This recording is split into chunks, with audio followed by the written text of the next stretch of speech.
Hello everyone. Here with the markets being volatile currently, I wanted to kind of come back and visit with y'all and give you a view of what I see as important steps we should follow, whether you be retired or retiring soon. Here are the steps that I think we should follow when markets are volatile. So number one of the 6 points that I find, number one is, hey, what is our long-term plan? Lots of times when markets are doing very, very well, we get off our long-term plan sometimes where, hey, you may be looking at investments that generate income because you're taking out lots of income. Well, we might be getting off of our program a little bit, and you might have a little more aggressive a portfolio than you might want to have. So in this period of time, we want to go back and take a look at our long-term plan. And what is our long-term plan? Is it investments that generate income? Is it a program that is set up for growth? Or is it a program for a balance of both? But what is that? So now that we have a time in these markets, here's the time to go back and take a look at our long-term plan. How are we allocated? How are we invested? What is it that we really want out of this portfolio? Number two would end up being is, here's the perfect time to go back and take a look at your budget. Hey, where do we stand as far as our budgets are concerned? I find that our retirees or our pre-retirees, the more control you have, the more that you review things, obviously the more control that you feel. And that gives us a sense of control, gives us a sense of calm when things may be a little exaggerated out there in the world. So right now, here's our chance also again to go back and take a look at, hey, really where we stand. So here's another point to go back and take a look at your budget. Hey, how do we stand? What's the outlay of capital on a monthly basis? What's coming up?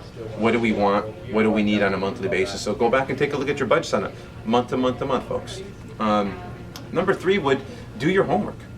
What is it that is really bothering you out there? What's your biggest concern out there? Is it that, hey, the markets are volatile? Is it that my lifestyle may change?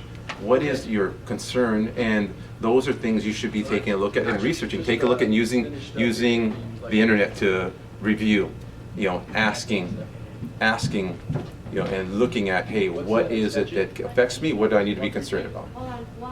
Another point that I find, point four is, as I see out there, is fear. Fear is sometimes something that we let control us. And from your life, many of you have gone to the doctor fearing the worst and letting that time pass before you let a month or 2 or 3 go before you actually go and see the doctor, and you find out that it's not as bad as you thought it were. Or you're concerned for your children or another loved one or something else for that matter. So what happens is, you have to do your due diligence. The only way that we're going to actually have control again is take as much control of your part of the equation as you can. So the more that you can check, the more that you can review, the more that you can ask those questions. Let's not let fear control our lives. You worked too hard over the last 30, 35, 40 years of your life to attain the level where you are at pre-retirement, just about there, or at retirement where you're enjoying it now. We want to make sure that continues on, and making sure that we do not let fear control us is a big part of that. So the way you do that is by checking, asking your advisor, going out and doing research, not letting just the news media control what's happening out there. And then the fifth point I'd say would be opportunity. Warren Buffett, I like quoting Warren Buffett a lot, and he says, when people are fearful, be greedy, and when people are greedy, be fearful. Well, again, in these volatile markets, there's always opportunity. So is there an opportunity for you? Is there something out there that you can invest in that would end up benefiting your portfolio, even in a slight way? All those slight adjustments may benefit you. So depending on the risk that you can afford to take, depending on how much assets you have available and disposable to invest in other things, that will depend on what the opportunity looks like for you. But either way, we ought to take a look at, hey, there may be some opportunity out there for you. So is there an opportunity? And then finally, hey, call me.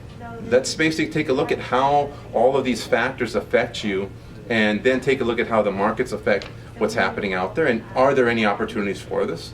Or do we need to be rebalanced? We look forward to getting together with you via phone, Skype, however you'd like to visit one-on-one, and sitting over a cup of coffee or talking on the phone. Whatever is convenient for you folks, we look forward to speaking with you soon. Thanks for your time.